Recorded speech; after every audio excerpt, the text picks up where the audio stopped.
Eu recebi uma ligação pela manhã. Era minha namorada preocupada comigo, já que eu trabalhei até tarde no dia anterior e não havia mandado mensagem. Caio, tudo bem? Você não vai me atender, não? Oi, Kelly. Desculpa. Ontem à noite foi bem corrido. E hoje provavelmente vai ser igual, hein? Já tô logo avisando. E se pretendemos fazer a viagem de final de ano, qualquer troquinho é bem-vindo. Havíamos combinado de passar o final do ano em Ilha Feia. Estávamos com apenas 3 meses de namoro e eu queria impressioná-la de alguma maneira. Conheci Kelly na quebrada mesmo, durante um funkão comendo solto do MCU. Ela subiu para o morro e me conheceu lá. Troquei uma ideia com ela, percebi que ela estava solteira e começamos a nos conhecer melhor.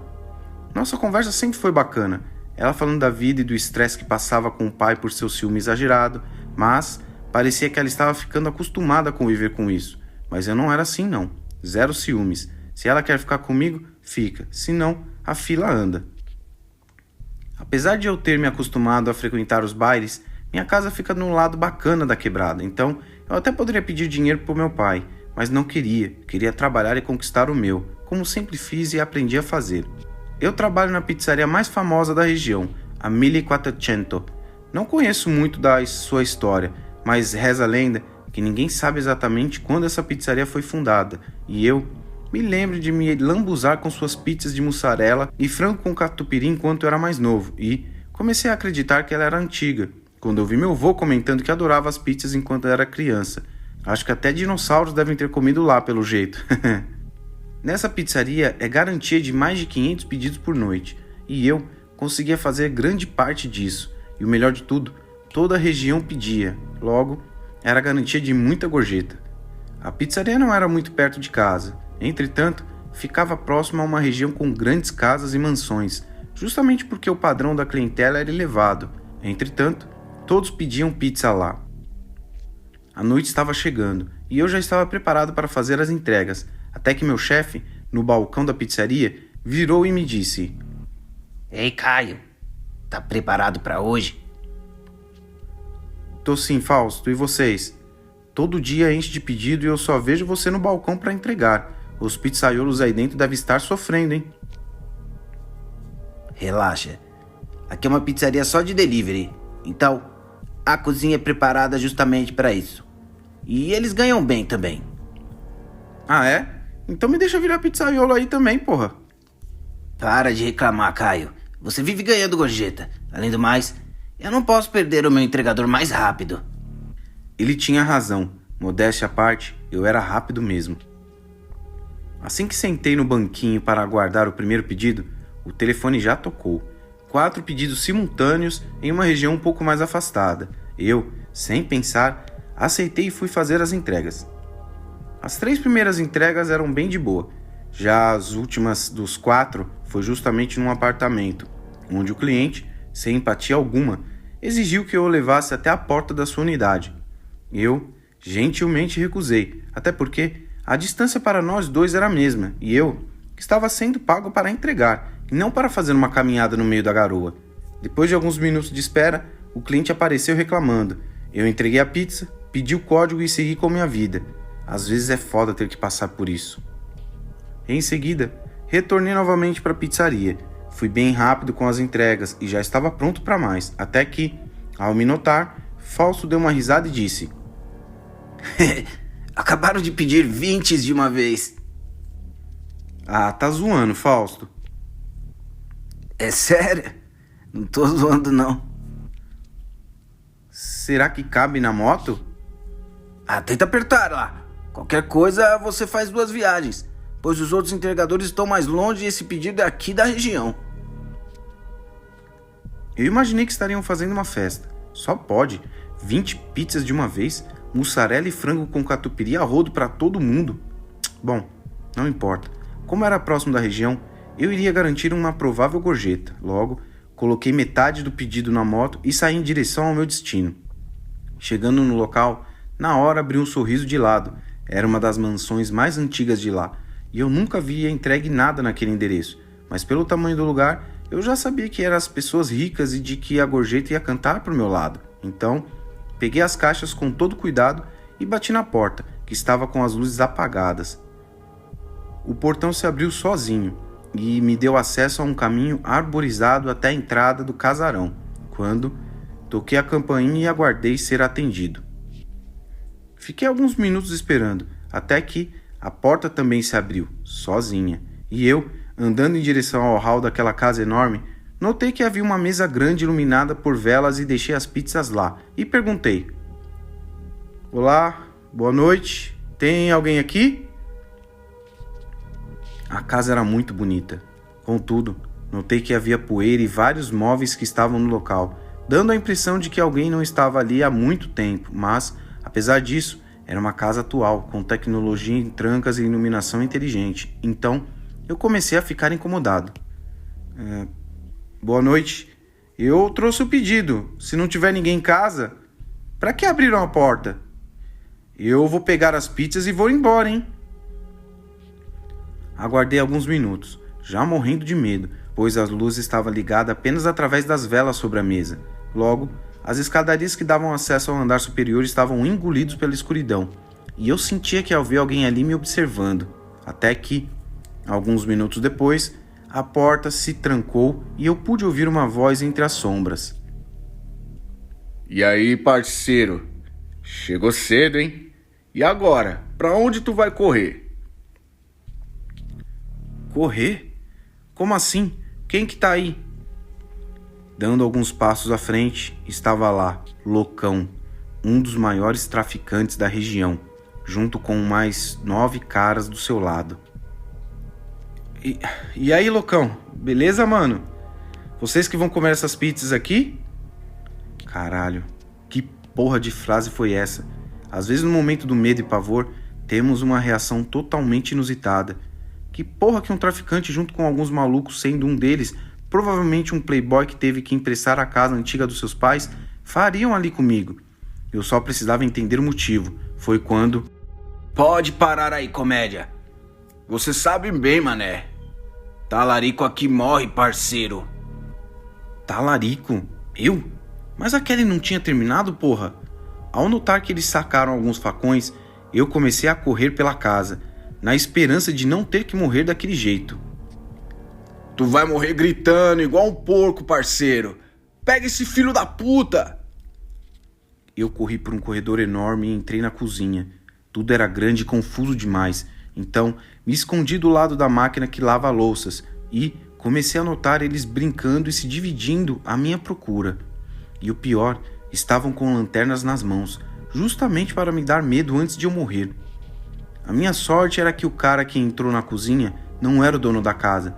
Então, eu sabia que ele estava tão perdido quanto eu. Todavia, ele estava com um facão enferrujado e eu apenas descalço com as mãos oleosas por conta da pizza que deixei cair.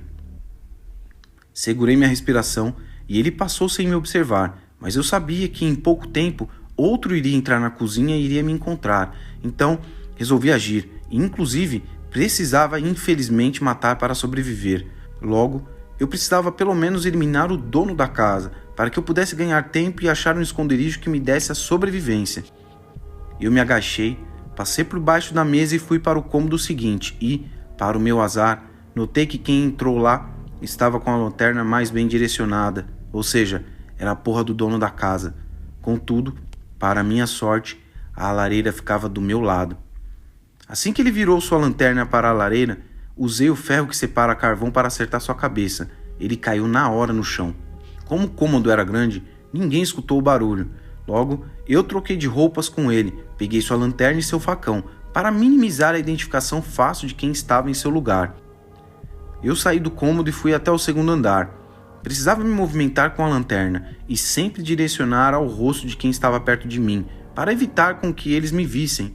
Quando entrei em um dos quartos, dei de cara com outro assassino e, antes dele gritar, acertei sua cabeça com um facão e segurei sua boca para ele não gritar agonizando. Já se foram 2. Contudo, quem estava no andar de baixo ouviu e pude notar a correria indo atrás de mim, e eu precisava me esconder novamente e desligar a lanterna.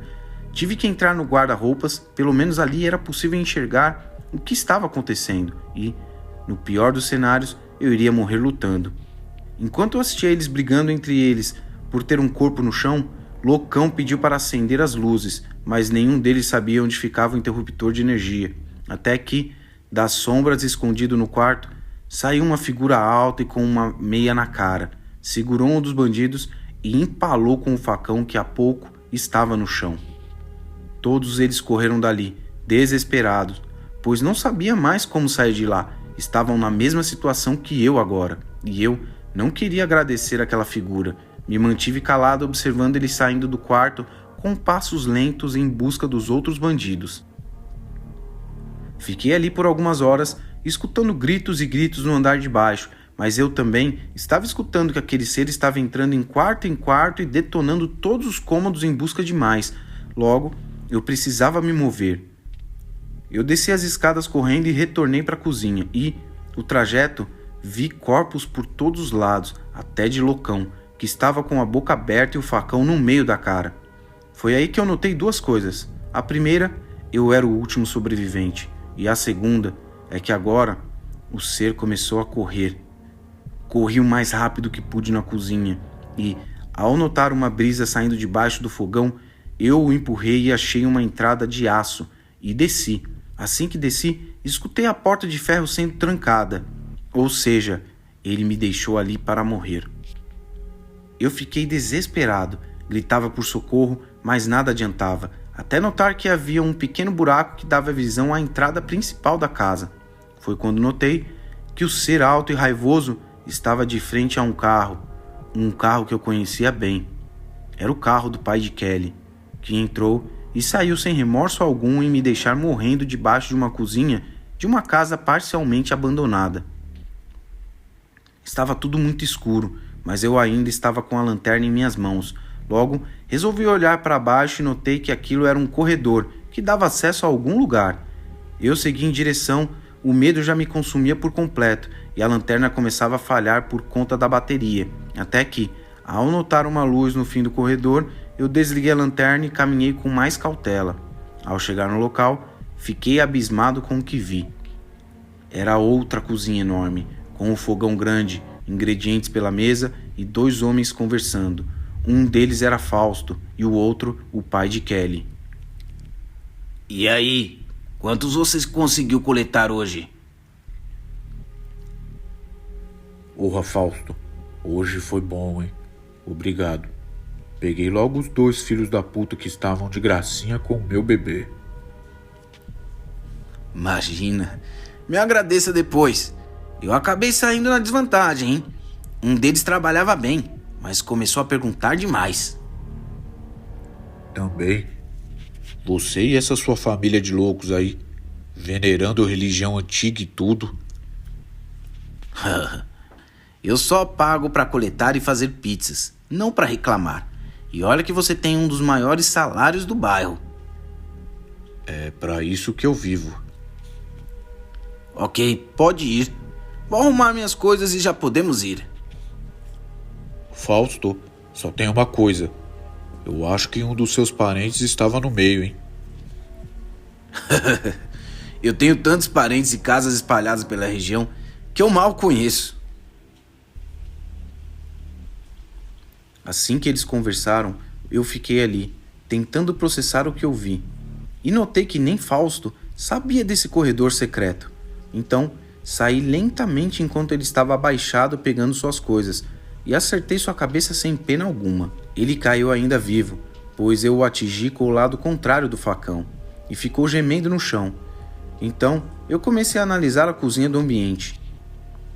Haviam símbolos, livros e imagens de pessoas mortas, sendo enterradas com uma posição de 4, com mensagens alusivas à purificação. E eu não entendi muito bem, até notar que, do lado do forno a lenha, havia um muro enorme coberto, e eu, por curiosidade, fui olhar o que estava do outro lado do cômodo, que também fazia parte do muro que estava coberto. Logo, tirei o lençol que o estava cobrindo e caí para trás. Na parte da frente do muro, haviam mais de 50 bocas humanas expostas, espalhadas em várias posições e todas estavam fechadas.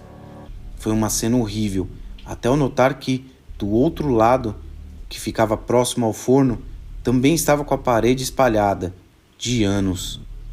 A mesma quantidade de boca era a mesma quantidade de anos. Então, entendi que eram corpos que estavam enterrados, deixando apenas a boca e o ânus à mostra, dando justamente alusão à purificação que o livro contava. Entretanto, entendi que Fausto transformou aquilo em negócio, pois pude notar que haviam pedaços de pessoas nuas espalhadas no freezer, esperando para ser usadas como ingredientes de suas pizzas. Eu fiquei com tanta raiva que peguei Fausto ainda semi-consciente pelo braço e o levei até próximo do muro, quando de repente as bocas começaram a fazer um movimento de mastigar, e eu entendi que eles eram o seu processador particular.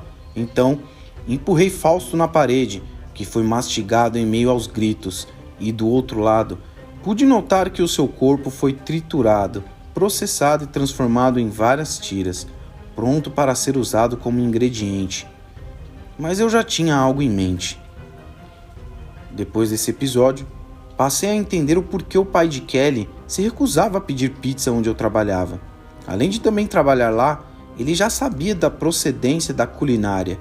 Contudo, ele não sabia que na mesma noite eu iria entregar uma pizza da pizzaria que ele adorava, só que dessa vez eu havia trocado as versões. Ao invés de frango com catupiry da Donos Pizza, ele acabou comendo a famosa pizza de catupiry da 1400. Entretanto, mal sabia ele que além de se saborear de Fausto, iria comer um presentinho que eu deixei para me vingar de tudo que passei, o que resultou em sua morte no dia seguinte. Foi uma pena, pois Kelly também morreu no processo.